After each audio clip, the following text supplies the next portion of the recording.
this is my study journal for the BACE exam. So I have 5 obviously topics that I thought were the hardest, and those were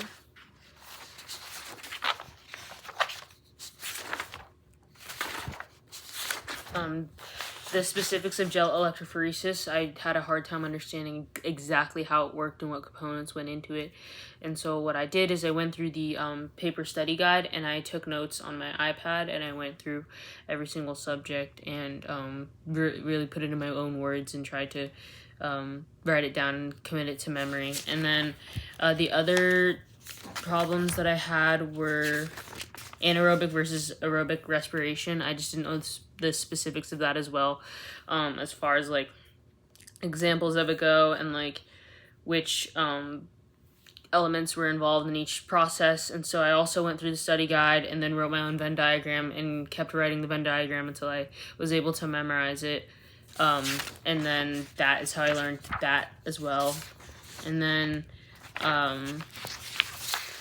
I also had trouble with monoclonal antibodies, just remembering the steps, because I remember that you taught us it a while back and it was like on the board, and I did understand it at that time, but after time has passed, I kind of forgot it. So I went back in and I quizzed myself from memory and jogged my own memory and wrote my notes as well and wrote it down, the process of it, until I finally was able to memorize that. And then SDS page, that was a little bit hard for me as well, because I didn't know exactly the specific steps in order, and then like the reason, as far like taking it a step farther, and the reasoning behind those steps.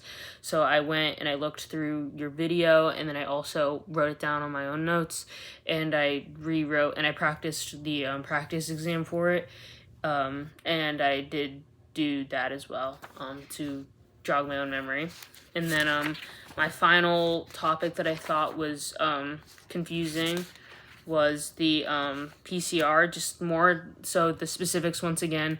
And so I went back and through this study guide and focused on the bolded words and went through and quizzed myself as well. So I pretty much stuck with the same studying techniques as well. And then I also went back to the videos and I also reviewed those as well. And I feel a lot more clear on it now. And those were my 5 hardest topics.